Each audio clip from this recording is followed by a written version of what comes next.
The mighty quest for epic loot, premature evaluations. I'm gonna say right from the beginning, I have my microphone really close to my keyboard and my mouse because my stand broke, so if you hear that, I am terribly sorry. Second, I'm gonna say that this is a game made by Ubisoft that will soon be free to play once it comes out of its closed beta, blah blah blah.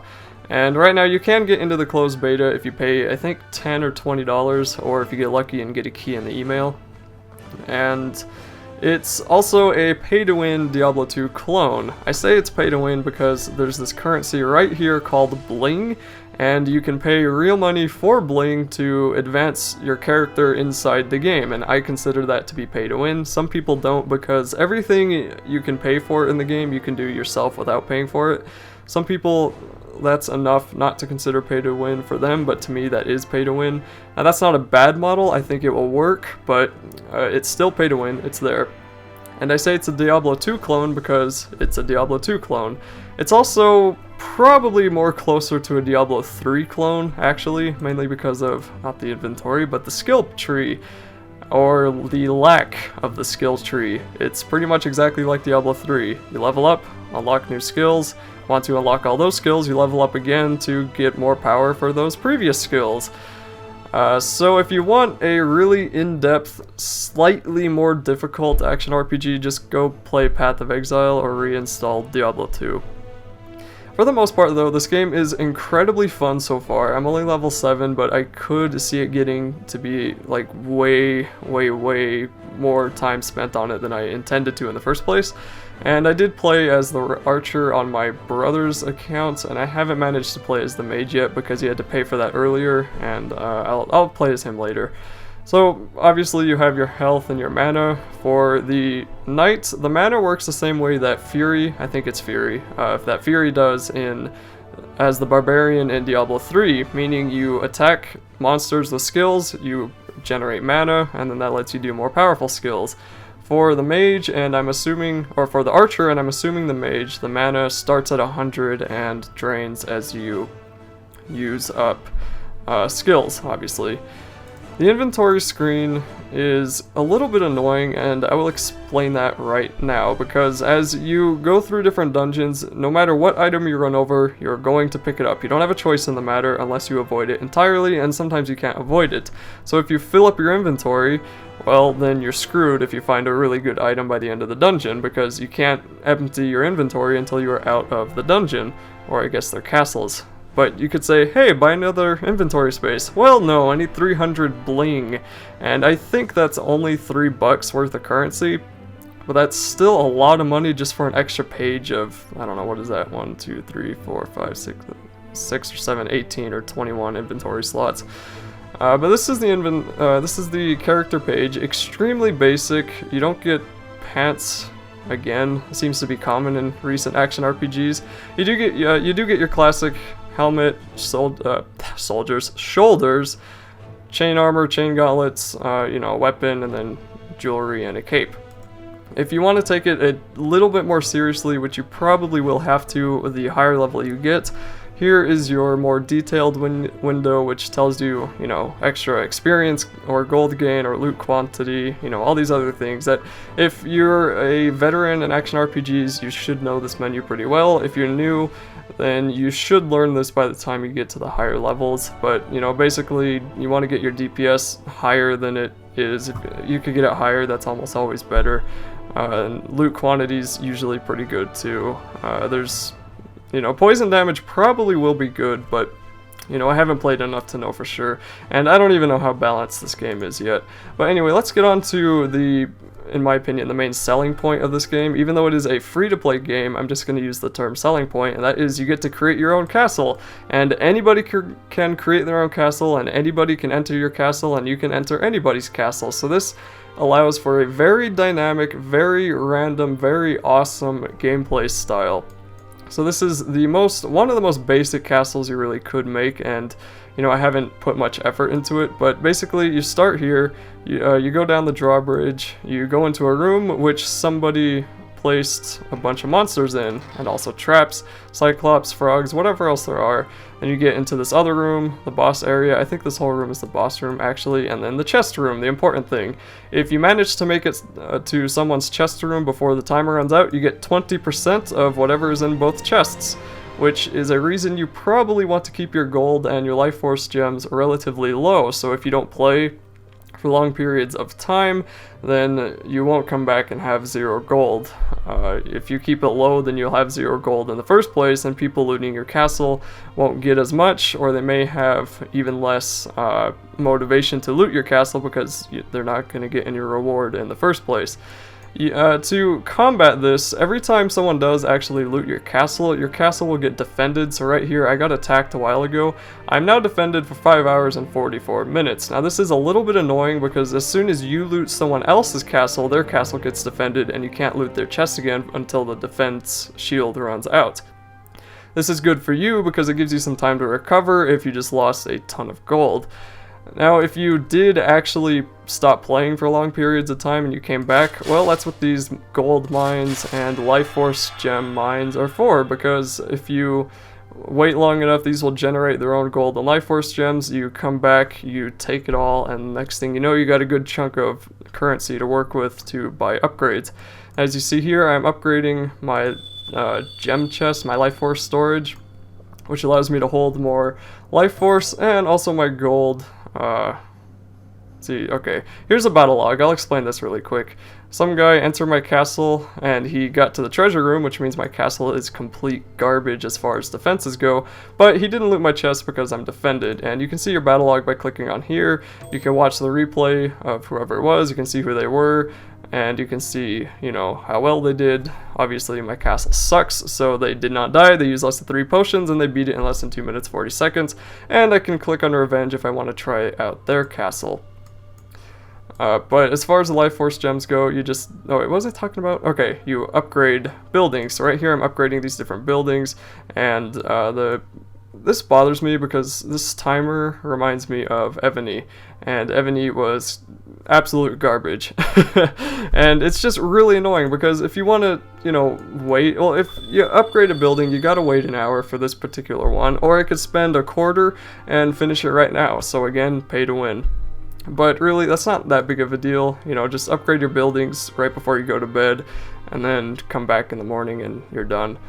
The different buildings that there are summoning portals, which lets you add monsters, research, which lets you upgrade monsters, workers cabin, which you have to use bling for, and that just gives you more workers so you can upgrade or add more things at once. Then the hero trainer, which is my biggest jive with this game, is that I have to use a hero trainer to upgrade my hero. I can't just upgrade him on his own.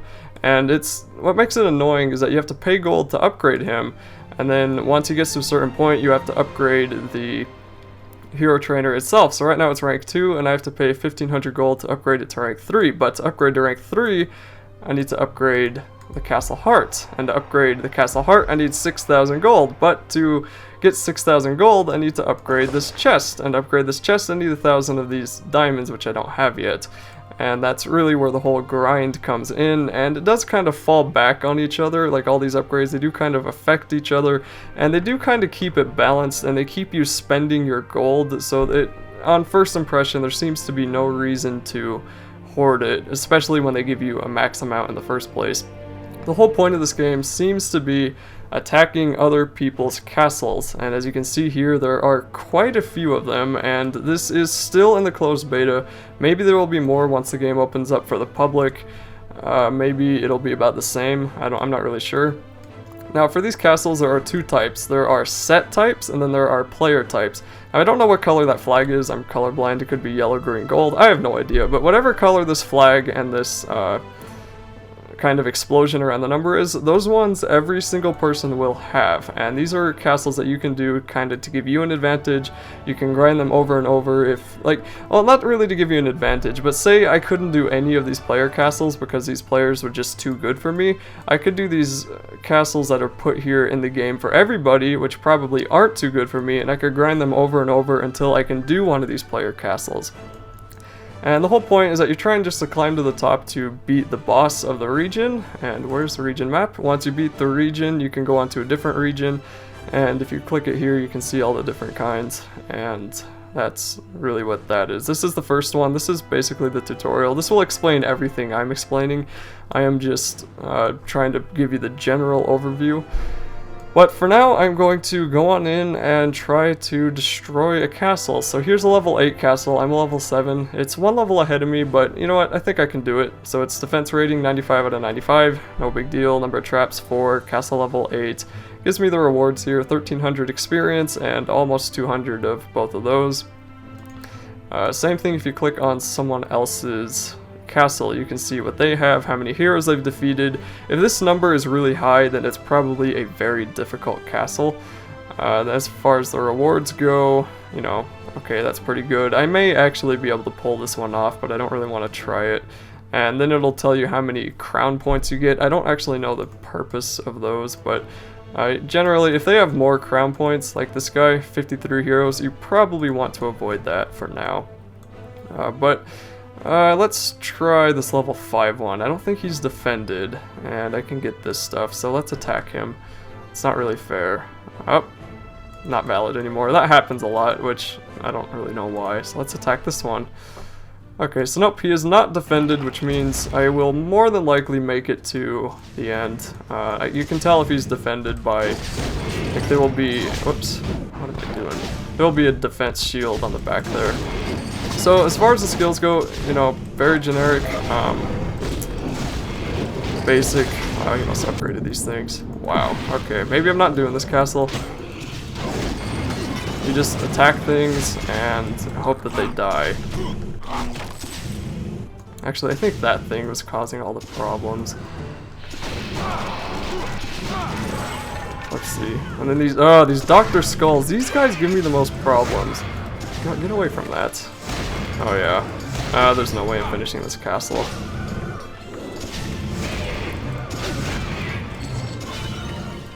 Because he's got way too many of these summoners. These summoners are really my bane. The summoners and the archers. Those are the hard ones for me. But anyway, you know, if I were focusing more, I could probably do better, which this is just a general overview. So I can show what happens when you die. That's the whole point of this. I planned this out so I could show you what happens when you die.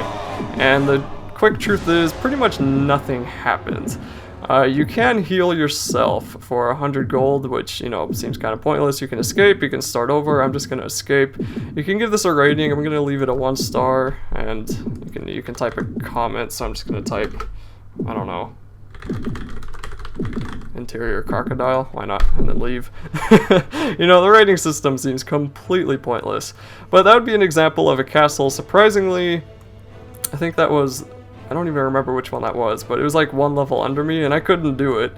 So I'm gonna just go do this one, which I probably can do. If I can't, that's gonna be extremely embarrassing. But when you do die, you don't lose experience, but you will lose some items that you get. Almost always rare items will be dropped, and you can't pick them back up unless you heal yourself. And I think if you restart the castle, then they disappear. So that is kind of annoying in that regard, but like I said before, you really want to empty your inventory after every castle, just in case you run into a good one and you get all kinds of awesome loot. Then it would be really annoying if you couldn't pick it up. So for these skills I am using right now, just as an overview, if you're wondering, I guess, this video is basically an overview. It's, what is this? Flame coat, which gives me this flame around me, jab, fiery weapon, which I'm not using, and cleave, which so far cleave has been the best one that I've used for a primary attack, just because it's got AoE, and jab is good because it's good for single target right now at least. And this is very, very early into the game. I mean, all of this is probably going to change as, you know, as I play to the higher levels. But again, this is just the premature evaluations. Right here are the traps, which if you saw that coming up, all it did was slow me down. And that's really the effect most of them will have. Some of the other ones would be like that fire dragon spinning around and, you know, things like that. Whoops. So you do want to pick up gold and whatever else you get. I'm not really focusing too much on that because I'm not trying too seriously right now, but you do want to try to get as much money as you can, and then you, in my opinion, you want to spend it as quick as you can, just so someone can't come in and take it all from you. These archers. I swear these archers are way too strong for the current level because they absolutely destroy me. Then again, I may just have bad armor, but you know, whatever. So, this guy, I really hate this boss. Oh, I hate this boss. Let's do this.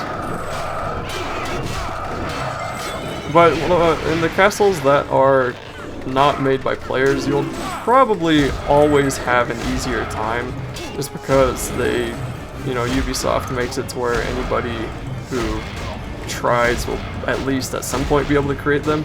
And they also give you a point of grinding, because there are probably going to be many times where I'm not going to have the gear that's good enough to defeat all the player castles around me, and if I can't do a single player castle, then I'd be stuck either grinding really low castles, and that's not good for anyone, or as with Ubisoft, I can just grind their castles. So here, I made it within the time limit with many time, with much time to spare, and about 4 minutes, and I got here, got whatever was in the chests, although this castle isn't actually owned by a player, so it doesn't really matter. Here it gives me my raiding experience and my gear, and then you get extra gold for raiding it. Not that that matters. And then you would basically just do that until you can defeat the final one. And that's really all this game is. I'm pretty sure there are going to be more regions as the game opens up. And, you know, there's a Ubisoft symbol right here, so it implies to me there may be player-made regions. I don't know, maybe not. But for now, it's just in closed beta. This is everything that it has, and that's everything that you do. You just go through the castles over and over and over, get your levels up, upgrade your castle, and do that again and again until you get bored or you just don't like doing it anymore. That is it for my premature evaluations. Thanks for watching. As I said before, this game is currently in closed beta. You can pay to get into the beta. It's about $10 or $20 off the Mighty Quest for Epic Loot website, or you can get lucky and get an email from Ubisoft when they send you a closed beta key, or you can just wait till it goes 100% free to play.